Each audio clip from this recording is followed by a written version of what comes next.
Book എടുക്കുക, pen എടുക്കുക, നമ്മുടെ മനസ്സിൽ വരുന്ന തോട്ട്സ് എഴുതി വെക്കുക. സിമ്പിളായിട്ട് ഇത്രയും ചെയ്താൽ ഏറ്റവും സോഷ്യൽ മീഡിയ വഴി നമുക്ക് ഒരുപാട് ഗുണങ്ങളുണ്ട്, ദോഷങ്ങളുണ്ട്. ഇതിപ്പോൾ ഒരു ലെക്ചർ ക്ലാസ് പോലെ ആവും, എന്നാലും പറയാം. ഈ പോസിറ്റീവ്സും നെഗറ്റീവ് സ്ട്രെസ് കുറയ്ക്കുക എന്നുള്ളതിൽ തുടങ്ങി പേഴ്സണൽ ആൻഡ് അക്കാഡമിക് ഗ്രോത്തിന് വരെ ഹെൽപ്പ് ചെയ്യുന്ന ഒരു കാര്യമാണ് ജേർണലിംഗ് എന്ന് പറയുന്നത്. നമ്മൾ അധികം ആളുകളും ഇതിനെക്കുറിച്ച് കേട്ടിട്ടുണ്ടാവും, പക്ഷെ നമ്മുടെ ലൈഫിൽ പ്രാക്ടിക്കൽ ആക്കാത്തവരായിരിക്കും ഭൂരിഭാഗം പേരും. എൻ്റെ ഒരു പേഴ്സണൽ എക്സ്പീരിയൻസ് വെച്ച് ഒരുപാട് പേർക്ക് ഇതിനെക്കുറിച്ച് അറിയാം, എന്താണ് ജേർണലിംഗ് എന്നൊക്കെ ഒരു ബ്രീഫായിട്ട് അറിയാം. പക്ഷെ എന്താണ്, അത് ഇന്നേ വരെ ലൈഫിൽ പ്രാക്ടീസ് ചെയ്യാനോ അതിൻ്റെ ഗുണങ്ങളെക്കുറിച്ച് മനസ്സിലാക്കുകയോ ചെയ്യാത്തവരാണ് അധികം ആളുകളും. അപ്പോൾ ഇന്നത്തെ ഈ വീഡിയോയിലൂടെ ഞാൻ ഉദ്ദേശിക്കുന്നത് എന്താണ് ജേർണലിംഗ് എന്നുള്ളതും അതുപോലെ തന്നെ ഈ ജേർണലിംഗ് ചെയ്യുന്നത് കൊണ്ടുള്ള ഗുണം എന്താണെന്നും. ഫസ്റ്റ് തന്നെ ഒരു കാര്യം പറയാം. ഈ ജേർണലിംഗ് എന്ന് പറയുമ്പോൾ നമ്മളിപ്പോൾ യൂട്യൂബിലൊക്കെ സ്ക്രോൾ ചെയ്ത് പോവുകയാണെങ്കിൽ പോലും ഒരുപാട് ക്രാഫ്റ്റ്സ് ഇഷ്ടപ്പെടുന്ന ആളുകൾ, അതുപോലെ ചിത്രം വരയ്ക്കാൻ, ഡിസൈൻ ചെയ്യാൻ, അങ്ങനെ കളർ ചെയ്യാൻ, അങ്ങനെ നന്നായിട്ട് പ്രസൻറ്റ് ചെയ്യാൻ അറിയുന്നവർ ഈ ജേർണലിംഗ് ചെയ്യുന്നത് കണ്ടിട്ടുണ്ടാവും, എന്തായാലും കണ്ടിട്ടുണ്ടാവും. അപ്പോൾ ഇത് കാണുമ്പോൾ സ്വാഭാവികമായും ചിത്രം വരയ്ക്കാനും ഇതുപോലെ കളർ ചെയ്ത് ഡിസൈൻ ചെയ്ത് അങ്ങനെ ഒരു കഴിവില്ലാത്തവർ, അല്ലെ അങ്ങനെ ഒരു സാധനം അറ്റംപ്റ്റ് ചെയ്യാത്തവർ, താല്പര്യമില്ലാത്തവർ, ഈ ഒരു കാറ്റഗറിയിൽ പെടുന്നവർ എന്ത് വിചാരിക്കും, ഈ ജേർണലിംഗ് എന്ന് പറയുന്നതൊന്നും എനിക്ക് പറ്റുന്ന പണിയില്ല, 4 സ്റ്റിക്കർ അവിടെ ഒട്ടിക്കുക, ഇതിങ്ങനെ വെക്കുക, അതങ്ങനെ വെക്കുക, കാണാൻ നല്ല രസമുണ്ട്, ചെയ്യുന്നവരെ അംഗീകരിക്കുന്നുണ്ട്, പക്ഷെ സ്വയം ചെയ്യാനൊരു എന്താ പറയുക, അതിലൂടെ ഒരു സാറ്റിസ്ഫാക്ഷൻ ഒന്നും എനിക്ക് കിട്ടൂല എന്ന് വിചാരിക്കുന്ന ആളുകളുണ്ടാവും. ഇത് പറയാൻ കാരണം ഞാൻ അങ്ങനെ ചിന്തിച്ച ഒരാളാണ്. ഇത്ര അൾട്ടിമേറ്റായിട്ട് ചിന്തിച്ചിട്ടില്ല, പക്ഷെ എന്താ ഇങ്ങനെ ചിത്രം വരയ്ക്കുക, ഭംഗിയിൽ ചെയ്യുക, ആ ഒരു സാധനം എനിക്ക് ചെയ്യാൻ അറിയില്ലായിരുന്നു. പക്ഷെ ബാക്കിയുള്ളവർ ചെയ്യുന്നത് കാണാൻ ഇഷ്ടമാണ്, അങ്ങനെ ചെയ്യുന്നതാണ് ജേർണലിംഗ് എന്നാണ് ഞാൻ വിചാരിച്ചുകൊണ്ടിരുന്നത്. അപ്പോൾ സ്വാഭാവികമായും ആ ഒരു സംഭവത്തിലേക്ക് തിരികെ മൈൻഡ് കൊടുക്കാത്ത ഒരാളായിരുന്നു. വളരെ അൺഎക്സ്പെക്റ്റഡ് ആയിട്ടാണ് ഈ ജേർണലിംഗ് എന്ന് പറയുന്നത് എന്താണ് എന്ന് പറയുന്നൊരു വീഡിയോ ഞാൻ കാണാനിടയായത്. അങ്ങനെ കണ്ടതിന് ശേഷമാണ് ജേർണലിംഗ് ചെയ്യാൻ തുടങ്ങിയത്. ഓക്കെ, അതിന് ശേഷം വന്ന കാര്യങ്ങളാണ്, അതാണ് എനിക്ക് വീഡിയോയിൽ എടുത്തു പറയാനുള്ളത്. ഈ ഒരു ജേർണലിംഗ് എന്ന് പറയുന്ന ഒരു പ്രോസസ്സ് അല്ലെങ്കിൽ ഒരു കാര്യം എൻ്റെ ലൈഫിൽ ഞാൻ എന്ന് തൊട്ട് ചെയ്യാൻ തുടങ്ങി, അന്ന് തൊട്ട് എനിക്കുണ്ടായ ഇമ്പ്രൂവ്മെൻറ്റ്സ് എന്തൊക്കെയാണെന്നാണ്. അത് ഓഫ്കോഴ്സ് ഭയങ്കര വലിയ കാര്യങ്ങളാണ്. എന്നെ സംബന്ധിച്ചിടത്തോളം എൻ്റെ ലൈഫിലേക്ക് കൊണ്ടുവരാൻ ഇതിലൂടെ പറ്റിയിട്ടുണ്ട്. അപ്പോൾ അങ്ങനെയുള്ള ചേഞ്ചസ് നിങ്ങളുടെ ലൈഫിലും കൊണ്ടുവരാൻ ആഗ്രഹിക്കുന്നവരാണെന്നുണ്ടെങ്കിൽ എന്തായാലും സ്കിപ്പ് ചെയ്യാതെ ഈ വീഡിയോ കാണാം. ഇനി ഇതെങ്ങനെ ചെയ്യാന്നുള്ളതാണ്. ജേർണലിംഗ് ചെയ്യാൻ വേണ്ടിയിട്ട് എഴുതാനായിട്ട് നിങ്ങൾ ഒരു കാര്യം ചൂസ് ചെയ്യാം. ഒരു ബുക്കോ ഡയറിയോ ഒരു പേപ്പറും പെന്നോ എന്താണെങ്കിലും കുഴപ്പമില്ല. ഇപ്പോൾ നിങ്ങളൊരു ബിഗിനർ ആണെന്നുണ്ടെങ്കിൽ ഒരു സാധാ നോട്ട് അല്ലെങ്കിൽ ഒരു ജേർണൽ തന്നെ ഒരു ചെറിയൊരു ബുക്ക് വാങ്ങിക്കുന്നതായിരിക്കും ഏറ്റവും ബെസ്റ്റ്. ഓക്കെ, പിന്നീട് നമ്മൾ അഡ്വാൻസ്ഡ് ആവുമ്പോൾ നമുക്ക് അപ്ഡേറ്റ്സ് കൊണ്ടുവരാമല്ലോ. ഒരു നോട്ട്ബുക്ക് തന്നെ ധാരാളമാണ്. ഓക്കെ, അത് ഫസ്റ്റ് ഘട്ടം. സെക്കൻഡ് ഫേസ് എന്ന് പറയുന്നത് നിങ്ങൾ നല്ലൊരു അറ്റ്മോസ്ഫിയർ ചൂസ് ചെയ്യുക എന്നുള്ളതാണ്. ഇപ്പോൾ സ്വന്തമായിട്ട് റൂമും, നിങ്ങൾക്ക് എവിടെ ഇരിക്കുമ്പോഴാണ് ഒരു പീസ് ഫീൽ കിട്ടുന്നത്, വളരെ ശാന്തമായിട്ട് ഇരിക്കാൻ പറ്റുന്നത്, നിങ്ങളതായിട്ടുള്ള ചിന്തകൾ ഒക്കെ കൊണ്ടുവരാൻ ഓർത്തെടുക്കാനും അങ്ങനെയൊക്കെ പറ്റുന്ന ഒരു നല്ല അറ്റ്മോസ്ഫിയറിൽ ഇരിക്കുമ്പോൾ മാത്രം ജേർണലിംഗ് ചെയ്യാം. ഒരു പൊതുസ്ഥലത്ത് പോയി വളരെ ബഹളമുള്ളൊരു സ്ഥലത്ത് പോയി ചെയ്യുമ്പം ചെയ്യാൻ പറ്റില്ല എന്നൊന്നുമില്ല, ചെയ്യാൻ പറ്റുകയൊക്കെ ചെയ്യും. പക്ഷെ നമ്മളെ മൈൻഡ് ഭയങ്കര ഫ്രീ ആയിട്ട് ചെയ്യുമ്പോഴാണ് അതിൻ്റെ ഒരു സുഖം. അത് മൂന്നാമത്തെ കാര്യം ടൈമാണ്. എപ്പോഴാണ് ഇത് ചെയ്യുന്നതെന്ന്, രാത്രി നിങ്ങൾ കിടക്കാൻ പോകുന്നതിൻ്റെ മുന്നെയോ അല്ലെങ്കിൽ പിറ്റേ ദിവസം രാവിലെ, പിറ്റേന്നല്ല ഒരു ദിവസത്തിൻ്റെ സ്റ്റാർട്ടിൽ വേണം, രാത്രി അല്ലെങ്കിൽ ഒരു ദിവസത്തിൻ്റെ സ്റ്റാർട്ടിങ്ങിൽ വേണം എന്നുള്ളത് അത് നിങ്ങൾക്കുള്ള ചോയ്സാണ്. നിങ്ങളിഷ്ടം പോലെ ചെയ്യാം. ഞാൻ പ്രിഫർ ചെയ്യുന്നത് നൈറ്റാണ്, കാരണം അന്നത്തെ ദിവസത്തെ മൊത്തം കാര്യങ്ങൾ ഓർത്തെടുത്ത് നമുക്ക് നോട്ട് ചെയ്യാം. ഇത് കഴിഞ്ഞ് നമ്മൾ എഴുതുക എന്ന് പറഞ്ഞല്ലോ, എന്ത് എഴുതണം, എങ്ങനെ എഴുതണം, എവിടെ തൊട്ട് എഴുതണോ, അങ്ങനെ ഒരു കൺഫ്യൂഷൻ കൂടി ഉണ്ടാവും. അതിന് പ്രത്യേകിച്ച് റൂൾസ് ഇല്ല എന്നുള്ളതാണ്. സിമ്പിളായിട്ട് അന്നത്തെ ദിവസം നിങ്ങൾ ഹാപ്പിയാക്കിയ കാര്യങ്ങൾ, സാഡാക്കിയ കാര്യങ്ങൾ, ആ ഒരു മൊമെൻറ്റിൽ എന്തൊക്കെയാണോ ഫീൽ ചെയ്യുന്നത് അതെല്ലാം എക്സ്പ്രസ് ചെയ്യുക എന്നുള്ളതാണ്. ഇതൊക്കെ എങ്ങനെയാണെന്ന് അറിയാം. നമ്മളിപ്പം വീട്ടിലുള്ളൊരു മെമ്പറുടെ അടുത്ത് അല്ലെങ്കിൽ നമ്മളൊരു ഫ്രണ്ടിൻ്റെ അടുത്ത് സംസാരിക്കുന്ന പോലെയാണ്. At the end of the day അന്നത്തെ ദിവസം ഉണ്ടായ കാര്യങ്ങളൊക്കെ നമ്മളൊരു ഫ്രണ്ടിനെ കോൾ ചെയ്തിട്ട്, അല്ലെങ്കിൽ നിങ്ങൾക്ക് ഇഷ്ടമുള്ള ഒരാളെ, നിങ്ങളുടെ ഫാമിലി മെമ്പറോ ആരും സിബ്ലിങ്സോ ആരും ആയിക്കോട്ടെ, വിളിച്ച് നമ്മളൊരു കാര്യം പറയാം. ഇന്നത്തെ ദിവസം എനിക്ക് ഇങ്ങനെയായിരുന്നു, ഇന്ന കാര്യങ്ങൾ സംഭവിച്ചു, ഇത് നടന്നപ്പോൾ ഞാൻ വളരെ ഹാപ്പി ആയിരുന്നു, പക്ഷെ ഇങ്ങനെ ചില കാര്യങ്ങൾ കൂടി നടന്നു, അത് വല്ലാതെ അങ്ങോട്ട് പിടിച്ചില്ല. അങ്ങനെ നമ്മൾ ഒരാളോട് സംസാരിക്കൂലേ, അതേപോലെ തന്നെ നമ്മൾ സെൽഫായിട്ട് സംസാരിക്കുന്ന പോലെ ഒരു സെൽഫ് ടോക്ക് ആണ് അത് ശരിക്കും. ഓക്കെ, അങ്ങനെ ഒരു റൂൾസും റെഗുലേഷൻസും ഫോളോ ചെയ്യാതെ ജസ്റ്റ് അത് എഴുതി വെക്കുക. എഴുതുന്ന സമയത്ത് ജസ്റ്റ് ഒന്ന് തിങ്ക് ചെയ്യും കൂടി ചെയ്യാം. ഓക്കെ, ഒന്ന് ചിന്തിക്കാം. ഈ ഒരു പ്രശ്നമാണെങ്കിൽ മുന്നേ ഞാൻ സൂചിപ്പിച്ച പോലെ ഹാപ്പി ആയിട്ടുള്ളൊരു കാര്യമാണെങ്കിൽ ഇന്നെ ഹാപ്പി ആക്കിയത് ഇതാണ് എന്നുള്ളൊരു റിയലൈസേഷൻ നിങ്ങൾക്ക് ഉണ്ടായിരിക്കാം. അതുപോലെ തന്നെ സാഡ് ആക്കിയതാണെങ്കിൽ ഇന്ന കാര്യങ്ങളപ്പം എനിക്ക് ഫീൽ ആവുന്നുണ്ട്, ആ ഒരു റിയലൈസേഷൻ ഉണ്ടാക്കേണ്ട കാര്യമില്ല, അത് താനേ ഉണ്ടായിക്കോളും, അത് എഴുതുന്ന സമയത്ത് ഉണ്ടാവും. ഓക്കെ, ഇത്രയും ചെയ്യാം. ഇങ്ങനെ നിങ്ങൾ ഒരു വീക്ക് ചെയ്യാം. ഓക്കെ, 7 days ചെയ്തു. ഇപ്പം മൺഡേ തൊട്ട് സ്റ്റാർട്ട് ചെയ്യുകയാണെങ്കിൽ സൺഡേയിൽ നിർത്തുക. Okay, Sunday morning or night നിങ്ങളിത് എഴുതി എന്ത് ചെയ്യുക, ആ ഒരു വീക്കിൽ നിങ്ങൾ എഴുതിയ കാര്യങ്ങളൊന്ന് മറച്ചു നോക്കാം. മൊത്തം എഴുതുന്ന അങ്ങനെ വായിക്കണ്ട. ഇപ്പോൾ ഹാപ്പി ആയിട്ടുള്ള സാഡ് ആയിട്ടുള്ള കാര്യങ്ങൾ വേണമെങ്കിൽ നമുക്ക് എന്ത് ചെയ്യുക, ഹൈലൈറ്റ് ചെയ്ത് വെക്കുകയൊക്കെ ചെയ്യാം കേട്ടോ. പിന്നെ നമുക്ക് അറിയിക്കുമല്ലോ എന്തൊക്കെ വേണ്ടാന്ന്. അപ്പം അതിനനുസരിച്ചിട്ട് ഈ കാര്യങ്ങളൊക്കെ ഒന്ന് ഓടിച്ച് വായിച്ചിട്ട് മൊത്തം ഒരു ഐഡിയ ഉണ്ടാക്കിയെടുക്കുക. ഓക്കെ, അപ്പം ഈ വീക്കിൽ ഞാൻ ഇന്ന കാര്യങ്ങളാണ്, നമുക്ക് സ്വയം ഒരു സാധനം വരും, ഇന്ന കാര്യങ്ങൾ ഞാൻ ചെയ്തു, ഇന്ന കാര്യങ്ങൾക്ക് ഞാൻ കുറച്ച് പിന്നോട്ടായിരുന്നു, ഈ കാര്യങ്ങൾ കൂടുതൽ ശ്രദ്ധിക്കണം, ഫോക്കസ് ചെയ്യണം. ഇപ്പോൾ സ്റ്റഡീസിൽ ഞാൻ ഇന്ന മാർക്ക് കുറവാണ് ഈ വിഷയത്തിൽ, അങ്ങനെയുള്ള കാര്യങ്ങളൊക്കെ നമ്മൾ എന്ത് ചെയ്യാം, ഒന്ന് അവെയർ ആയിരിക്കാം. ഓക്കെ, അതാണ് അതിലൊരു മെയിൻ സ്റ്റെപ്പും അധികം ആരും അത് ശ്രദ്ധിക്കാതെ പോവുകയും ചെയ്യുന്ന ഒരു സ്റ്റെപ്പ് ഇതാണ്, മോണിറ്ററിംഗ് എന്ന് പറയുന്ന ഈ ഒരു സ്റ്റെപ്പ്.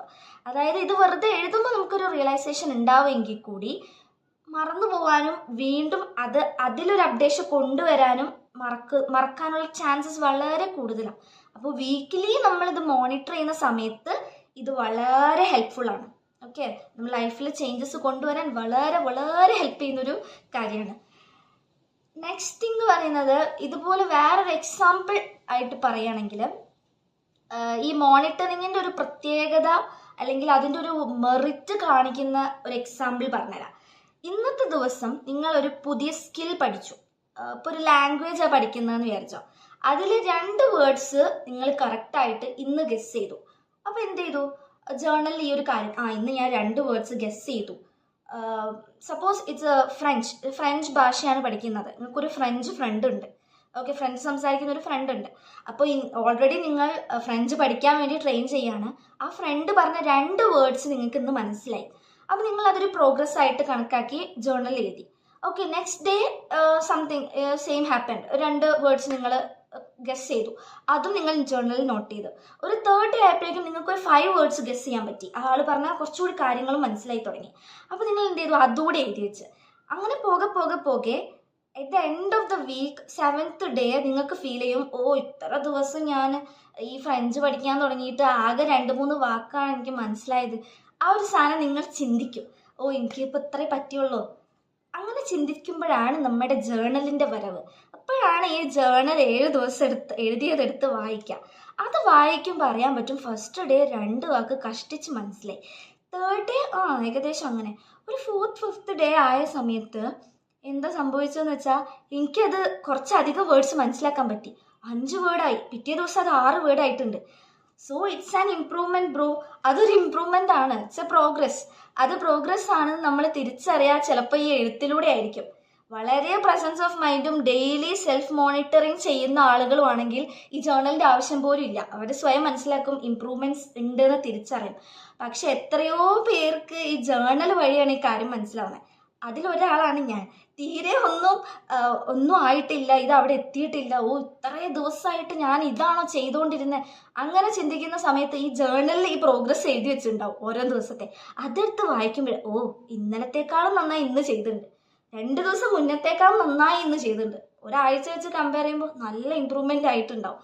നമ്മൾ പോലും അറിയാതെ നമുക്ക് ഉണ്ടാവുന്ന ഇമ്പ്രൂവ്മെൻറ്റ്സ് എന്തൊക്കെയാണെന്ന് തിരിച്ചറിയാൻ പറ്റുക. അതുവഴി ഉണ്ടാവുന്നത് വളരെ നല്ലൊരു കാര്യം. അതായത് നമ്മൾ ഭയങ്കര കോൺഫിഡൻ്റ് ആവും. സ്വയം സെൽഫ് കോൺഫിഡൻസ് എന്ന് പറയുന്ന ഒരു കാര്യം ഉണ്ടല്ലോ, അത് മറ്റൊരാൾ നമുക്ക് പറഞ്ഞ് നിങ്ങൾ കോൺഫിഡൻ്റ് ആയിരിക്കണം, നിങ്ങൾ എന്ത് പ്രശ്നം വന്നാലും തളരരുത് എന്തൊക്കെ പറഞ്ഞാലും നമുക്ക് നമ്മുടേതായിട്ടുള്ള ഇൻസെക്യൂരിറ്റീസ് ഉണ്ടാവും. ആ ഇൻസെക്യൂരിറ്റീസ് ഉള്ളിടത്തോളം കാലം ഒരു കാര്യത്തിലും കോൺഫിഡൻ്റ് ആയിട്ട് മുന്നോട്ട് പോകാൻ കഴിയൂല. ഓക്കെ, ആ ഇൻസെക്യൂരിറ്റീസ് ആണ് അതിന് കാരണം. സോ അങ്ങനെയുള്ള ഇൻസെക്യൂരിറ്റീസ് സ്പോട്ട് ചെയ്തിട്ട് ഞാൻ ഒന്നിനും കൊള്ളാത്തതൊന്നും അല്ല, എനിക്കും ഇമ്പ്രൂവ് ചെയ്യാനും എൻ്റെ പോസിറ്റീവ് സൈഡ്സ് ഉണ്ട് എന്ന് നമ്മൾ എപ്പോൾ തിരിച്ചറിയുന്നോ അപ്പോൾ ഈ കോൺഫിഡൻസ് സാധാ പോലെ അങ്ങ് ബൂസ്റ്റ് ആയിക്കോളും. അതിൽ നമ്മൾ പ്രത്യേകിച്ച് പുഷൊന്നും കൊടുക്കേണ്ട കാര്യമില്ല.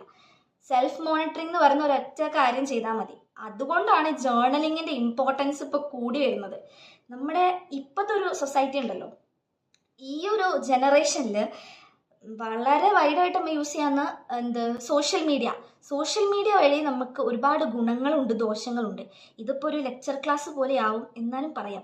ഈ പോസിറ്റീവ്സും നെഗറ്റീവ്സും ഉണ്ടെങ്കിൽ കൂടെ നമുക്ക് ഏറ്റവും ഏറ്റവും ഏറ്റവും ഏറ്റവും വലിയ കാര്യം ഈ ടൈം വേസ്റ്റ് ആവുന്നത്, ബ്രെയിൻ റോട്ടിങ്, അതെല്ലാം മെസ്സൈഡാക്കി വെച്ചാൽ ഒരു പേഴ്സണിനെ ഏറ്റവും കൂടുതൽ ബാധിക്കുന്നതായിട്ട് എനിക്ക് തോന്നിയത് ആളുടെ ഇൻസെക്യൂരിറ്റീസ് കൂടുന്നുള്ളതാണ്. ഓക്കെ, ഭയങ്കരമായിട്ട് എനിക്ക് പേഴ്സണൽ ലൈഫിൽ ഫീൽ ചെയ്തിട്ട്, എൻ്റെ കാര്യത്തിലല്ല, എനിക്ക് ഒബ്സർവ് ചെയ്ത സമയത്ത് മനസ്സിലായ ഒരു കാര്യമാണ്, ഏറ്റവും കൂടുതൽ കൂടിയത് ഇൻസെക്യൂരിറ്റീസ് ആണ് ഓരോരുത്തരുടെ. ഇപ്പോൾ നമ്മളൊരാളെ കാണുമ്പോൾ, നമ്മുടെ ഒരു ഫ്രണ്ട് ആണെങ്കിൽ ആ ആളുടെ എന്തെങ്കിലും ഒരു ഫീച്ചർ, ഇപ്പോൾ ഹെയർ ആയിക്കോട്ടെ, എന്തും ആയിക്കോട്ടെ, ആളുടെ ഒരു ഫീച്ചർ എത്ര നല്ലതാണ് എന്ന് നമ്മൾ ആളെ പ്രൈസ് ചെയ്താൽ പോലും ഈ ആള് ഈ സോഷ്യൽ മീഡിയ ട്രെൻഡ് ഫോളോ ചെയ്യുന്നത് വഴി അയാളുടെ ആ ഫീച്ചർ ഹെയ്റ്റ് ചെയ്യാണ്. ഇപ്പോൾ എൻ്റെ പ്രൈസ് ഒന്നും വേണ്ട അയാൾക്ക് അയാളുടെ കാര്യം ഇഷ്ടപ്പെടാൻ വേണ്ടിയിട്ട്. അത് എത്രത്തോളം നല്ലതാണ്, ബ്യൂട്ടിഫുൾ ആണ് എന്നുള്ളത് ആ ആൾ തിരിച്ചറിയുന്നില്ല. ബിക്കോസ് മറ്റു പല കാര്യങ്ങളും നല്ലതാണ് എന്നാണ് ഈ ട്രെൻഡ് വഴി ആളുകൾ വിചാരിച്ചു വെക്കുന്നത്. ഈ ആളുകൾ എന്തോ ഈ കാണുന്ന കാര്യങ്ങൾ, അവൾക്ക് അങ്ങനെ ഉണ്ട്, ഇവൾക്ക് ഇങ്ങനെ ഉണ്ട്, എനിക്കതില്ല, അങ്ങനെ പറഞ്ഞ് മൂക്കിൻ്റെ വലിപ്പം, കണ്ണിൻ്റെ ചെറുപ്പം, ഇങ്ങനെ കുറേ കാര്യങ്ങൾ കമ്പയർ ചെയ്യാനും ഇൻസെക്യൂരിറ്റീസ് കൂടുകയും ചെയ്യും. ഈ ഇൻസെക്യൂരിറ്റീസ് കൂടിയോ സെൽഫ് കോൺഫിഡൻസ് പോയി.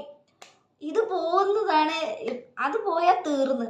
അപ്പം ഇങ്ങനെയുള്ള ഇൻസെക്യൂരിറ്റീസ് ഓവർകം ചെയ്യാനും നമ്മുടെ ലൈഫിലെ അപ്ഡേറ്റ്സ് എന്താ പറയുക മോണിറ്റർ ചെയ്യാൻ വേണ്ടിയിട്ടും ഒരുപാട് ഹെൽപ്പ് ചെയ്യുന്നൊരു കാര്യമാണ് ഈ ജേർണലിങ്. അപ്പം നിങ്ങൾ ഇതുവരെ ജേർണലിങ് ചെയ്യാത്ത ഒരാളാണെന്നുണ്ടെങ്കിൽ എന്തായാലും ചെയ്തു നോക്കാം. അതിനൊരു പ്രത്യേക ഭംഗിയുള്ള ബുക്കും വലിയ ലോക്കുള്ള ബുക്കും വേണമെന്നൊന്നുമില്ല. ഒരു നോട്ട്ബുക്ക് ധാരാളമാണ്. ആ നോട്ട്ബുക്കും പെന്നും ഉണ്ടെങ്കിൽ ആർക്കും ജേർണലിങ് ചെയ്യും വിത്തൗട്ട് എനി റൂൾസ്. നമ്മൾ പോലും അറിയാത്ത ചില കാര്യങ്ങൾ നമ്മുടെ മനസ്സിലുണ്ടാവും. ഓക്കെ, അപ്പോൾ അതൊരു പെർട്ടിക്കുലർ ഡേ നടന്നൊരു കാര്യമായിരിക്കും. ചിലപ്പോൾ നമുക്ക് വളരെ ഹാപ്പി ആയിട്ട് ഫീൽ ചെയ്തൊരു കാര്യമായിരിക്കും, അല്ലെങ്കിൽ നമ്മളെ അന്നത്തെ ദിവസം ഏറ്റവും വേസ്റ്റ് ആക്കാൻ കാരണമായിട്ടുള്ള ഒരു കാര്യമായിരിക്കും. അപ്പോൾ ഈ ഒരു കാര്യം നമ്മൾ അന്ന് ആലോചിച്ചു, പിന്നെ അത് ചിലപ്പോൾ ഭയങ്കര സങ്കടമുള്ള കാര്യങ്ങളൊക്കെ ആണെങ്കിൽ വീണ്ടും ആലോചിക്കുകയായിരിക്കും. പക്ഷെ ഈ ഒരു സംഭവം നമ്മൾ നോട്ട് ചെയ്ത് വെക്കുക എന്നുള്ളതാണ്. ഇപ്പോൾ വളരെ ഹാപ്പി ആയിട്ടുള്ളൊരു കാര്യമാണെങ്കിൽ ഇന്ന കാര്യം കൊണ്ട് ഞാൻ ഇന്ന് വളരെ ഹാപ്പി ആയിരുന്നു, ഇത് ഞാൻ നോട്ട് ചെയ്തു. അങ്ങനെ ഓർക്കുന്ന സമയത്ത് ഇറ്റ്സ് എ ഹാപ്പി മൊമെൻറ്റ്. നമുക്ക് ആ ഹാപ്പിനെസ് നമുക്ക് കീപ്പ് ചെയ്യാൻ വേണ്ടി എന്ത് ചെയ്യാൻ പറ്റും എന്നുള്ളത് അവിടെ ചിന്തിക്കാൻ പറ്റും. ഓക്കെ, ഇപ്പം നിങ്ങളൊരു എക്സാമിൽ നല്ല മാർക്ക് വാങ്ങിച്ചു, അപ്പം നിങ്ങളെ മറ്റുള്ളവർ അപ്രിഷ്യേറ്റ് ചെയ്തു, അതിലാണ് ഹാപ്പിനെസ് ഉണ്ടായതെങ്കിൽ ഈ ഞാൻ ഹാപ്പി ആവുന്നത് ഇന്ന് എന്ന കാര്യങ്ങൾ ചെയ്യുമ്പോഴാണ് എന്നൊരു കാര്യം നിങ്ങൾക്ക് മനസ്സിലാക്കാൻ പറ്റും. ഇനി ഇതിൻ്റെ നേരെ വേറൊരു എക്സാമ്പിൾ പറയാം. ഇപ്പം സാഡായിരിക്കാന്ന് വിചാരിക്കാം. അപ്പോൾ ഒരു സാഡായിട്ടുള്ളൊരു മൊമെൻ്റാണ് നിങ്ങൾ നോട്ട് ചെയ്ത് വെച്ചതെങ്കിൽ നിങ്ങളെ സാഡാക്കിയ കാര്യം എന്താണെന്ന് നിങ്ങൾ അത് എഴുതുന്ന സമയത്ത് ചിന്തിക്കും. സ്വാഭാവികമായി ചിന്തിക്കും, ഇന്ന കാര്യം ചെയ്തപ്പോൾ എനിക്ക് വളരെ സങ്കടമായി. അപ്പോൾ അത് എഴുതുന്ന സമയത്ത് എന്തും കൂടെ ചിന്തിക്കാം, ഇനി അങ്ങനെ സങ്കടപ്പെടാണ്ടിരിക്കാൻ വേണ്ടി ഞാൻ എന്താ ചെയ്യേണ്ടത്, ആ ഒരു മെഷർ കൂടി അവിടെ എടുക്കാം. ഓക്കെ, അപ്പോൾ നമ്മളിങ്ങനെ ഈ ജേർണലിങ് കണ്ടിന്യൂ ചെയ്ത് പോകുമ്പം സെയിം സിറ്റുവേഷൻ, നിങ്ങളെ സാഡ് ആക്കിയ അതേ ഒരു സിറ്റുവേഷൻ വീണ്ടും നിങ്ങളെ ലൈഫിൽ വന്നു എന്ന് വിചാരിക്കാം. ആ സമയത്ത് ചിലപ്പം മുന്നേ ഒരു അനുഭവം ഉള്ളത് കൊണ്ട് അത് റെക്ടിഫൈ ചെയ്യാൻ നിങ്ങൾ പഠിച്ചത് കൊണ്ട് അത് അവിടെ അപ്ലൈ ചെയ്യാൻ പറ്റും. അപ്പോൾ സ്വാഭാവികമായി നിങ്ങൾക്കത് വിഷമമായിട്ടില്ല എന്ന് വിചാരിക്കാം. അതും നിങ്ങൾ അന്നത്തെ ജേർണലിൽ എഴുതി വെക്കുമ്പോൾ അപ്പോൾ നിങ്ങൾക്ക് ഉണ്ടാകുന്ന ഒരു സാറ്റിസ്ഫാക്ഷൻ ഉണ്ട്. അതായത് ലൈഫിൽ ഒരു ചേഞ്ച് കൊണ്ടുവന്നു എന്നുള്ളത്, ആ ഒരു ഫീൽ അപ്പോൾ കിട്ടും. അതാണ് ഈ ജേർണലിങ്ങിൻ്റെ മെയിൻ പർപ്പസ്. ഞാൻ ഒരുപാട് വീഡിയോസ് കണ്ടിട്ടുണ്ട് കേട്ടോ, എന്താണ് ജേർണലിങ്, എങ്ങനെ ജേർണലിങ് ചെയ്യണം, ഇതിൻ്റെ ഗുണങ്ങൾ എന്തൊക്കെയാണ്, അതെന്നൊക്കെ എനിക്ക് കിട്ടിയ ഒരു ഐഡിയ അതൊക്കെ ഉണ്ട്. പക്ഷെ പേഴ്സണലായിട്ട് ഞാൻ എൻ്റെ ലൈഫിൽ അത് സ്റ്റാർട്ട് ചെയ്ത സമയത്ത് ഞാൻ മനസ്സിലാക്കിയ കുറച്ച് കാര്യങ്ങളുണ്ടല്ലോ, അതാണ് ഇവിടെ പറയുന്നത്. ഇതാണ് എനിക്ക് ഏറ്റവും വർക്കായിട്ടുള്ളത്. ഈ ഒരു രീതിക്കാണ് നമ്മളെ വളരെയധികം വിഷമിപ്പിച്ച കാര്യങ്ങൾ അല്ലെങ്കിൽ വളരെ ഹാപ്പി ആക്കിയ കാര്യങ്ങൾ വീണ്ടും റിപ്പീറ്റ് ചെയ്യണോ വേണ്ടയോ എന്ന് തീരുമാനിക്കുന്നത് നമ്മൾ തന്നെയാണ്. നമ്മുടെ മൈൻഡിൻ്റെ മാസ്റ്റർ നമ്മൾ തന്നെയാണെന്നൊക്കെ ഇടയ്ക്കിടെ പറയുമല്ലോ, അത് ബേസിക്കലി ഇതാണ്. ഈ ഒരു കാര്യം ചെയ്യുമ്പോൾ നമുക്കത് ഒന്നുകൂടെ നമ്മുടെ മനസ്സിനൊന്ന് മെരുക്കിയെടുത്ത് നമ്മളെ ഇഷ്ടത്തിനനുസരിച്ച് കൊണ്ടുവരാൻ പറ്റും. ആ ഒരു കാര്യം എനിക്ക് നന്നായിട്ട് ഫീൽ ചെയ്തു. അപ്പോൾ ഈ വീഡിയോ എന്തായാലും നിങ്ങൾക്ക് യൂസ്ഫുൾ ആയി എന്ന് ഞാൻ വിശ്വസിക്കുന്നു. അങ്ങനെ ആയെന്നുണ്ടെങ്കിൽ എന്തായാലും ലൈക്ക് ചെയ്യാൻ മറക്കരുത്, ഷെയർ ചെയ്യുക. അതുപോലെ തന്നെ നിങ്ങളുടെ ലൈഫിൽ ഇംപ്രൂവ്മെന്റ്സ് കൊണ്ടുവരാൻ ആഗ്രഹിക്കുന്ന ഒരാളാണെന്നുണ്ടെങ്കിൽ എന്തായാലും ഈ ചാനൽ സബ്സ്ക്രൈബ് ചെയ്യുക. Okay, by.